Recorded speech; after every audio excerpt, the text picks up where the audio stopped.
오늘 아침 하나님께서 주시는 말씀 마태복음 22장 34절에서 46절의 말씀을 한 절씩 교도하겠습니다. 예수께서 사두개인들로 대답할 수 없게 하셨다 함을 바리새인들이 듣고 모였는데 그 중에 한 율법사가 예수를 시험하여 묻되 선생님이여 율법 중에 어느 계명이 크니까? 예수께서 가라사대 내 마음을 다하고 목숨을 다하고 뜻을 다하여 주 너의 하나님을 사랑하라 하셨으니 이것이 크고 첫째 되는 계명이요 둘째는 그와 같으니 내 이웃을 내 몸과 같이 사랑하라 하셨으니 이 두 계명이 온 율법과 선지자의 강령이니라. 바리새인들이 모였을 때에 예수께서 그들에게 물으시되 너희는 그리스도에 대하여 어떻게 생각하느냐? 네 자손이냐? 대답하되 다윗의 자손이니이다. 가라사대 그러면 다윗이 성령에 감동하여 어찌 그리스도를 주라 칭하여 말하되 주께서 내 주께 이르시되 내가 네 원수를 네 발 아래 둘 때까지 내 우편에 앉았으라 하셨도다 하였느냐? 다윗이 그리스도를 주라 칭하였은즉 어찌 그의 자손이 되겠느냐 하시니 함께 보겠습니다. 한 말도 능히 대답하는 자가 없고 그날부터 감히 그에게 묻는 자도 없더라. 아멘. 저는 어린 시절 그리고 아마 고등학교 때까지 가요는 거의 몰랐던 것 같습니다. 이제 틈틈이 아버지께서 틀어놓았던 라디오에서 들려오는 가요를 그냥 의도치 않게 알 수는 있었겠지만 가요를 부르면은 안 된다는 느낌도 좀 가졌던 것 같아요. 그 시간에는 찬송가나 복음송가를 불러야 되는 거다 이런 생각을 좀 가졌던 것 같습니다. 그러던 중에 고등학교 아마 1학년, 2학년쯤인 것 같은데 친구들 몇몇을 교회로 전도하게 됐는데 그 중에서 한 친구가 이런 말을 한 적이 있습니다. 복음송가도 참 좋고 찬송가도 참 좋고 깊이도 있지만 세상 사람들이 부르는 가요에도 그 사람들이 가지고 있는 삶이 녹아 있고 삶이 물들어 있다고, 슬픔도 또 고통도 들어있고 삶의 여러 가지가 묻어있는 참 귀한 가사들도 많다 이런 말을 했던 기억이 있습니다. 그리고는 저도 가요에 대해서 조금 다르게 좀 바라봤던 기억이 납니다. 세상 사람들이 부르는 그 노래 안에 또 삶의 모습이 묻어 있는데 가장 많이 묻어 있는 모습은 무엇인 것 같습니까? 그것을 찾을 수 있는 것은 가장 많이 등장하는 단어를 보면 알 수가 있겠죠. 아마도 사랑일 것입니다. 좋은 사랑을 해서 나오는 가사도 있고 좀 슬픈 사랑을 해서 나오는 가사도 있지만 어쨌든 그 안에 묻어 있는 것들은 대부분이 사랑과 관계된 겁니다. 가요에 등장하는 사랑은 주로 사람들 사이에 감정과 관계된 것이 대부분입니다. 그래서 사랑한다고 확 불탔다가 사랑 안 한다고 확 꺼지죠. 왜 그래요? 대부분이 다 감정적인 것입니다. 그렇다면 우리는 성경에서 등장하는 가장 많이 나오는 단어를 잠깐 살펴볼 수 있겠는데 하나님이라고 하는 단어가 가장 많이 등장합니다. 3594번. 그 다음으로 많이 나오는 단어 중에 하나가 바로 사랑입니다. 555번. 그리고 이 성경에 등장하는 사랑이라는 것은 세상 사람들이 말하는 그런 사랑과는 좀 다릅니다. 대부분이 어떤 걸 말하냐 하면 아가페의 사랑을 말하고 있는 것입니다. 다시 말해서 성경에서 말하는 이 사랑이라는 것은 하나님의 마음, 하나님의 속성 이것을 말하고 있죠. 결국 성경에서 말하고 싶은 게 뭐라는 것입니까? 하나님입니다. 하나님. 성경에서 말하고 싶은 건 하나님의 사랑을 말하고 싶은 거죠. 오늘 이 새벽에 하나님께서 우리에게 말씀을 통해서 들려주시기를 원하는 가장 핵심은 무엇이라는 겁니까? 내가 누군지를 말해주고 싶으시다는 거죠. 하나님이 누군지를 말하고 싶으신 겁니다. 그리고 또 하나는 하나님의 사랑을 우리에게 말하고 싶으신 겁니다. 오늘도 말씀을 통해서 하나님을 더 깊이 알아가고 또 하나님의 사랑을 더 깊이 깨닫는 그런 복된 시간이 될 수 있기를 주님의 이름으로 축복드립니다. 예수님께서는 오늘 본문의 앞단락 부분에서 성경과 하나님의 능력에 무지해서 부활을 오해했던 사두개인들에 대해서 그들에게 살아계신 하나님은 누구신가 이거에 대해서 가르쳐 주셨습니다. 사두개인들은 예수님의 가르침에 한마디도 응답할 수 없었죠. 대응할 수 없었고 결국 무리 앞에서 종교 지도자로서의 체면이 완전히 구겨지는 상황이 됐습니다. 이 소식을 듣게 된 바리새인들이 오늘 본문에 보면 예수님께 몰려온 것을 보게 됩니다. 모인 바리새인들 중에 한 율법사가 예수님을 시험하기 위해서 과감하게 나서서 묻습니다. 선생님, 율법 중에 어느 계명이 가장 큽니까? 당시 랍비들은 그들의 전통에 따라서 율법을 365개의 부정적인 명령과 248개의 긍정적인 명령 합해서 613개의 명령을 만들었죠. 당시 그 사람들은 그 명령 가운데 어느 게 더 중요한 건가? 모든 이러한 계명들을 총괄할 수 있는 대표적인 그런 명령은 무엇일까? 거기에 관심을 기울였습니다. 이러한 마음으로 한 율법사가 어느 계명이 가장 큰 계명입니까? 예수님께 묻게 되죠. 그때 예수님께서 뭐라고 말씀하십니까? 37절 이하 40절 말씀, 우리가 37절 이하 40절 말씀을 함께 보겠습니다.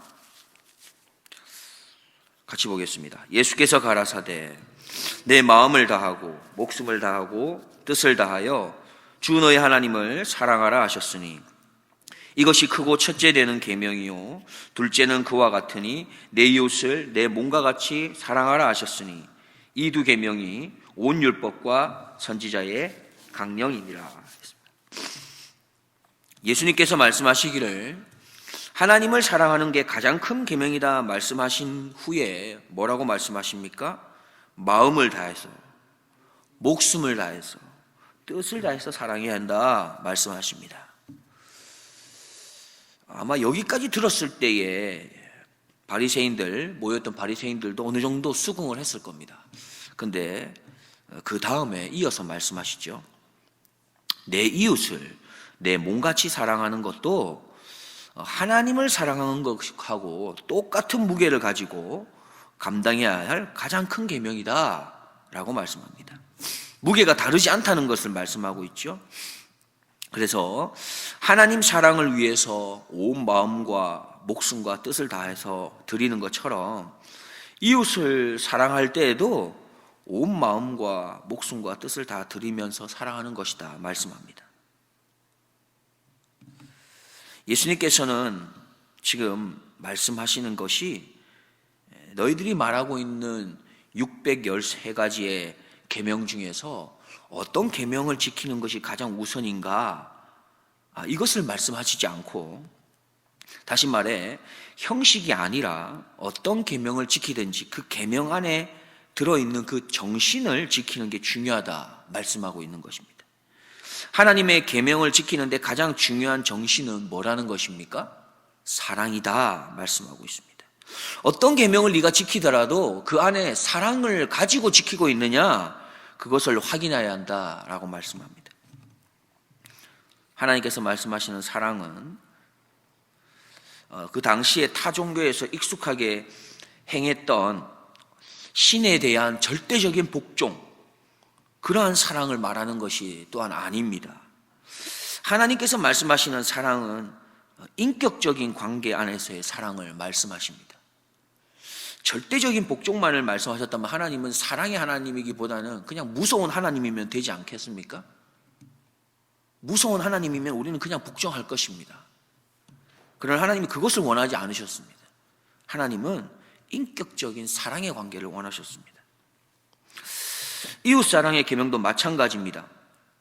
윤리적이고 도덕적 차원의 실천, 사실 이 정도만 해도 나쁘지 않지요. 그러나 그 정도의 차원의 실천만을 의미하는 게 아니라 하나님과의 인격적 관계 속에서 사랑하는 그것과 동일하게 이웃들과의 관계 속에서도 인격적인 관계 안에 사랑해야 한다 말씀합니다.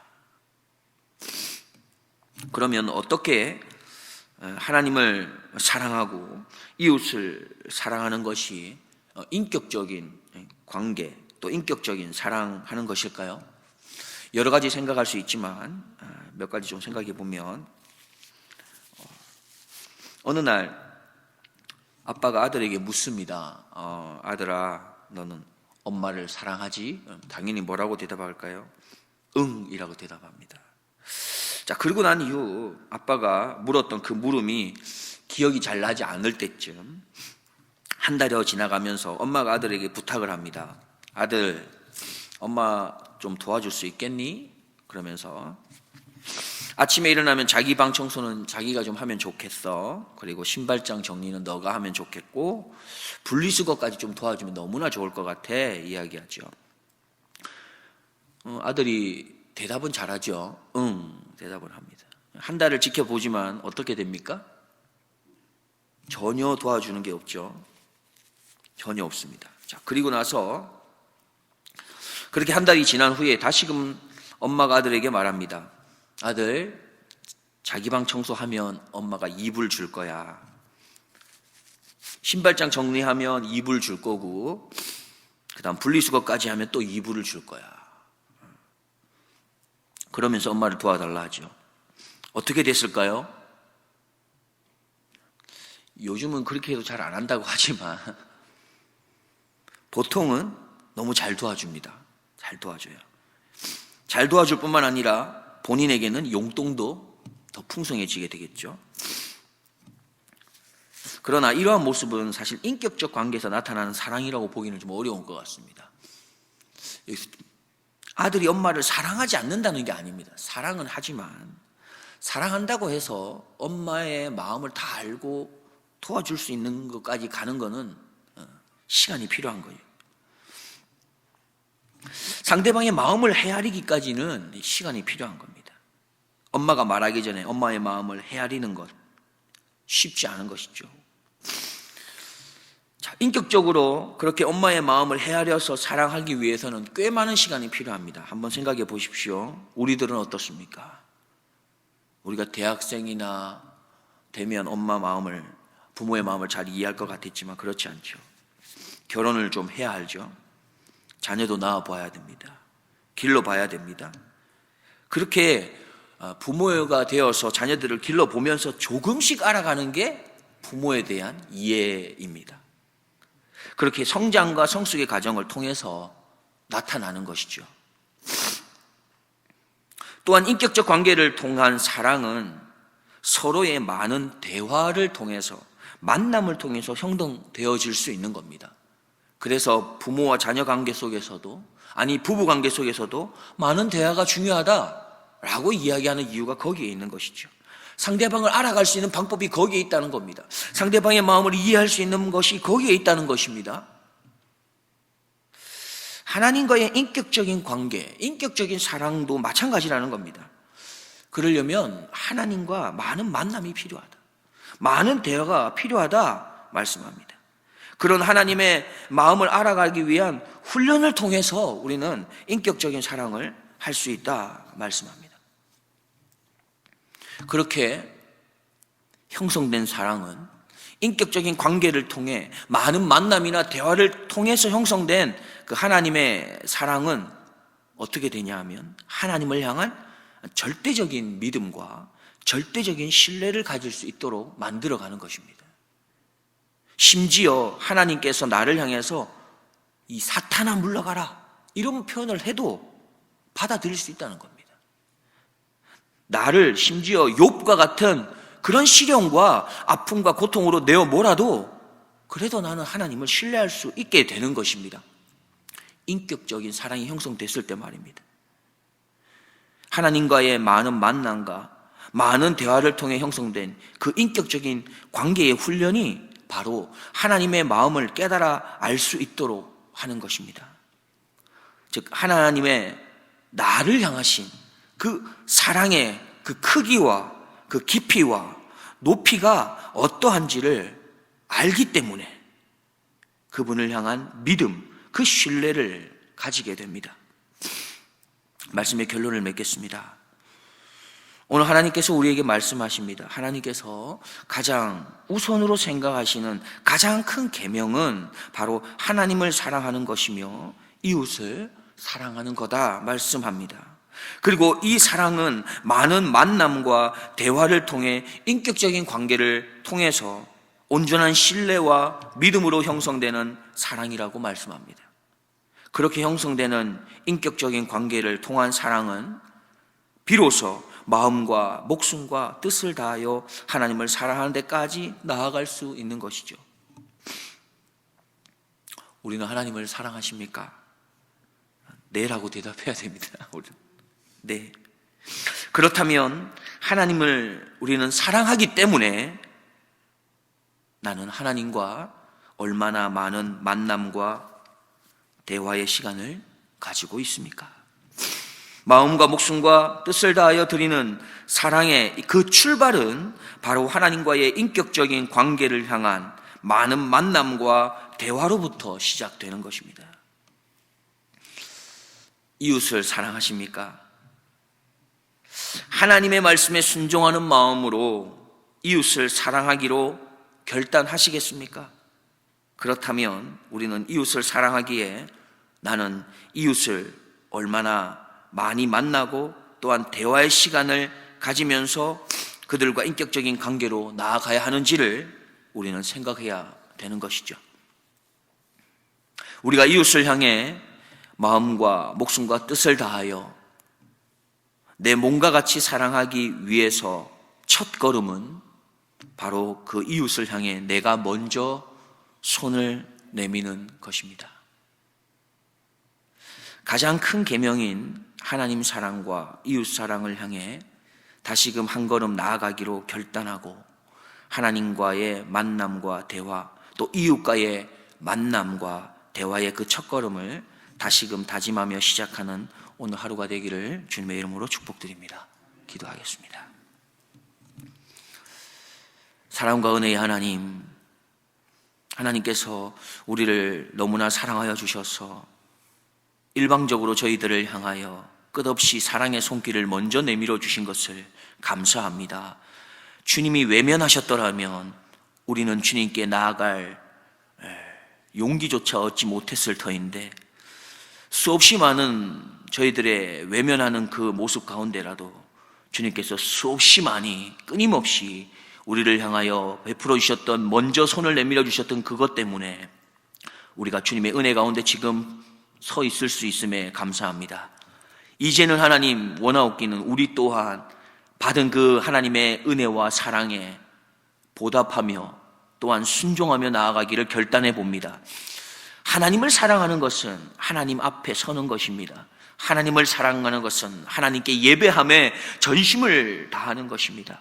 우리가 그것을 향하여 전심으로 달려갈 수 있도록 도와주시고, 또한 이웃을 사랑하기에 이웃을 향하여 내가 먼저 손 내밀 줄 아는, 내가 먼저 다가갈 줄 아는, 내가 먼저 그를 향하여 사랑의 마음을 표현할 줄 아는 주님의 귀한 백성의 모습으로, 자녀의 모습으로 걸어갈 수 있는 오늘 복된 하루가 되도록 은총 베풀어 주옵소서.